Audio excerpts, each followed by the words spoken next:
what I want to do. Okay, so you're telling us the story of the difficult client. Yeah. Yes, and so it took an hour for you to just get, that's where you got to. Yeah. No, you didn't finish your story, Kojo. Yeah, so what I did was I had to take my time, although like get it. Usually when you go about it, you get the resemblance. Everybody knows him as the person, but usually the person wants you to get everything so perfectly, like to the little details. Little details, yeah. Okay. So what do you look out for when you're painting? For instance, what are you looking out for on my face? Are there certain particular features you have to paint first? You're not using a brush nor a pencil. What is that, cotton wool? Yeah, that's cotton wool. Okay. Usually we try to get the bigger forms, like block the bigger forms and shapes, after which we come up to get the smaller shapes too as well. Okay. Yeah. Okay, so what are you looking out for on my face? Right what now, would you paint as first? I see your face, I see something like an oval. Okay. So as an oval, and you have a triangular shape, that is your hair falling below your shoulders in a triangular manner. So we use those shapes to block and get the form. Yeah. Okay, so now let's talk about some of your paintings. There's a famous painting. I saw it and I was trying to see if I knew the face because it looked familiar, and everybody who saw it was trying to look for, we need a painting. Everybody was trying to remember if they've seen the face somewhere. I hear it was an imaginary painting. It's the painting. You're bringing it up.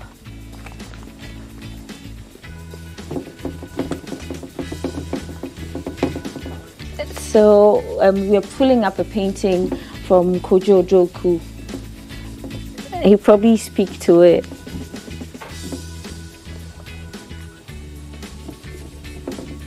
So and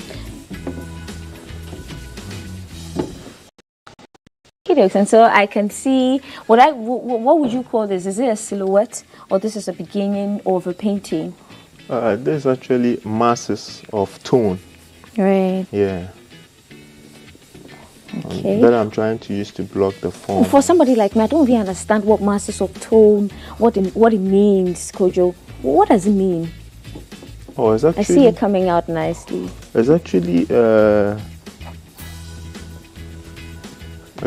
like charcoal dust that is smudged, that is smeared on the surface, using it to get the details and the bigger forms before we move into smaller details. Yeah. Okay. Do I need to stand still? Oh. Do I need to stand still? I'm okay, you can. Okay, so tell us about some of the interesting paintings you've done and why you did those paintings. Some of my interesting paintings are the fertility series. Okay, what was that about? The fertility series talks about the indigenous African system, whereby we know God is the creator and the one who, helps us to multiply and procreate. But there are symbols like the Ekuabado, which is a symbol of fertility, which I read and studied in school, and I decided to major in that area because the Ekuabado is a symbol of fertility. Okay. And with that, what happens is women are made to carry the Ekuabado. Right. Women are made to carry the Ekuabado. So when they carry the Ekuabado, there's a belief that when you carry it, you become fertile. Sure. Do you get it? So there's that belief that the Ekuabado helps you to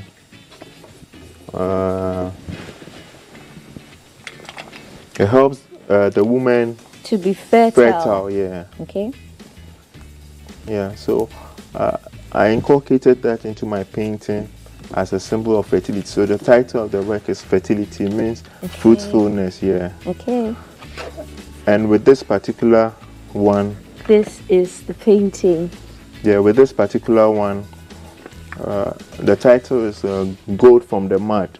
Gold from the Mud. Yeah, under the fertility series. It's part of the fertility series. Yeah. Okay. The gold from the mud is such that every beautiful or special thing goes through a tough time. Yeah. Or a difficult moment, and what happens is that there's a tough time that person goes through, so it doesn't come that easy. So this lady has actually, his cry is to have a baby, and then like she's going through a lot, she's praying. So I brought the Ekwaba doll there to symbolize fertility, which is believed that when she prays and she carries the doll, she'll become fertile. And that's the basics of it. Yeah. Okay. So Kojo, for artists, who inspires you? I guess my next question: who inspires you? There are a lot of artists around who inspire me. I look up to Niti Mills. He's an artist who paints with thick and bold paint in a puzzle form, and his work really inspires me a lot. Yeah. Okay. I know that for every artist too, you have something that's unique to you. So if we mention your name, for instance, Kojo Odoku, there's something about your painting that's just unique to you. Is that true? And if it is, what's your uniqueness?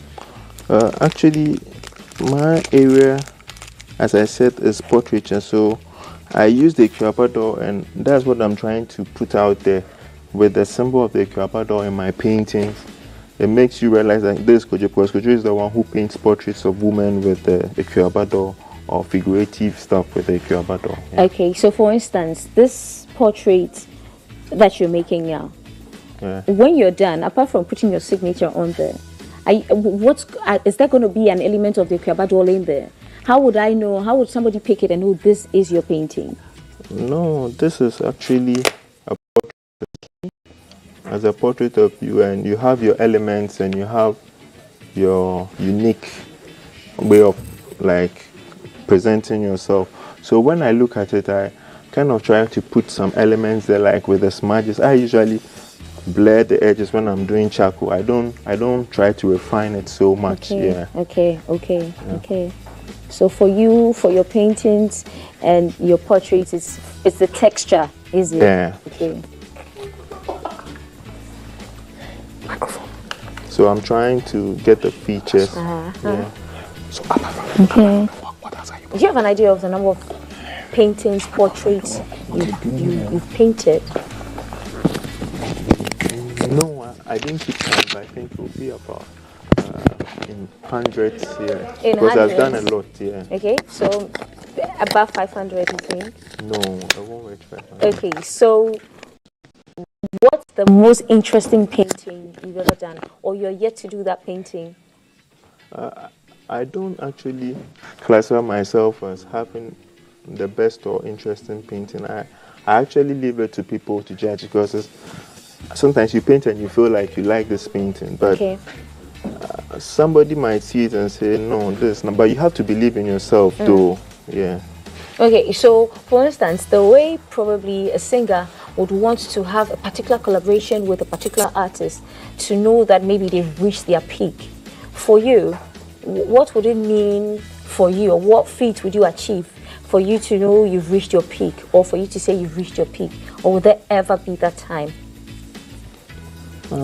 Actually, with every artist, you know, there are struggles that they go through. Okay. You get it?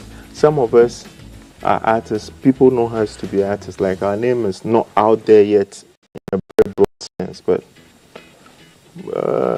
I actually feel with time I'm going to get there. Yeah. Right. Okay. And so, looking at this, which percentage would you think you are now?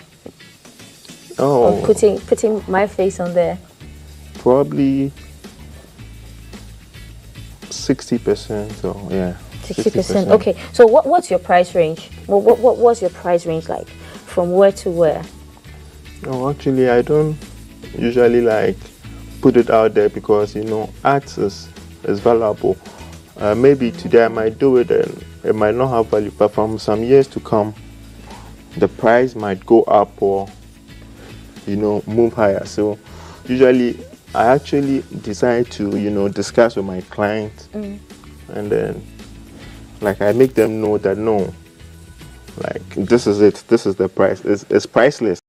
So I don't usually, if I give an amount right now, it's going to look like it's cheap or it's too expensive. Okay. So yeah, I keep it, on the low. When you are interested and you want to see me, then we'll give you a ringgit. Okay, Yeah. we'll come back to you. So this is 60% then. Yeah. We'll come back to Kojo Odoku and see where he's gotten to. We're putting my face on that paper. But then guess who's in studio? Funny Face is in studio, and I'm going to hand over pretty shortly to him and Cuff. And then while they do their thing, we'll be checking in on Kojo to see where he's up to when it comes to putting my face on paper. So, Funny, you have our eyes and our ears. Greetings. Greetings, my sister. How are you doing? Blessed. I like what he said. He said it's priceless. It's priceless. Yeah. So whilst he's drawing you, it's priceless. What am I also doing here? What I'm doing is It's priceless. priceless. When you support children, when you love children, when you want to see the better being of children in Ghana, Priceless. You have our eyes. thank you, my sister. Priceless GTV. This is Ghana television, the whole Ghana. Say priceless in your homes. Guess what? I'm not here alone. I'm here with my able-bodied, best world presenter in Ghana. When you come to GTV, you have to speak English. That's why I'm taking the English one by one. With a round of applause in your homes, in your offices, let's welcome Kafui. Now you're going to do the interview. We switch everything, so now you are the host. Oh yes, let me host you. Yes. You are welcome to GTV. Thank you, sir. How is your family? My family is alive and well. We are happy. We thank God. How is the water bodies in Ghana? Well, let me show you one of them. Show me. Wait for the water. Yeah. This is one of the water bodies in Ghana. A sample of one of the water bodies. This is the River Pra. As a result of, Man's inhumanity to man. simply put, Foolishness. Galamsey. That's all. So Galamsey is called to foolishness. That is it. You said it. No, I said it. Yeah, because I'm saying in case maybe no, it there's is a law issue No. that they want to sue somebody. they can't sue you. But this cannot be wise. I mean, this is what people do. So I stamp on it. This is foolishness. My brother said before I said it second. This foolish. Please, let's stop Galamsey. Exactly. Let's save our water bodies for the future generation. Indeed. Kafui. Thank you, sir. It's a beautiful Tuesday morning. Yes, you're still hosting me. Yeah, I'm hosting you. Yeah. It rained. It did. I was in the studio and I was hearing, and I was thinking, hey, have they increased the AC in our studio? Yeah. And somebody told me that, hey, Charlie, the weather woman was right. She predicted the rain. And it happened. It happened. You know, the Ghana meteorologist is doing well. They are doing well. We are proud of them. Do you remember intertropical boundary? Yeah. Nyakote, the old time. Yeah, tropical. Yeah, I remember tropical. But I interviewed me now, so No.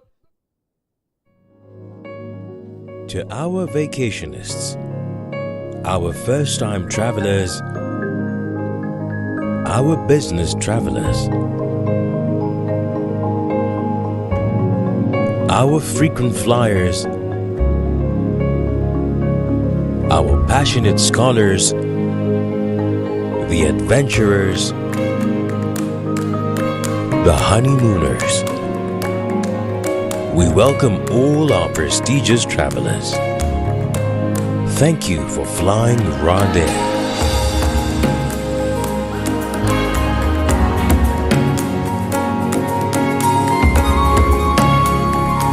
Rwandair. Fly the dream of Africa.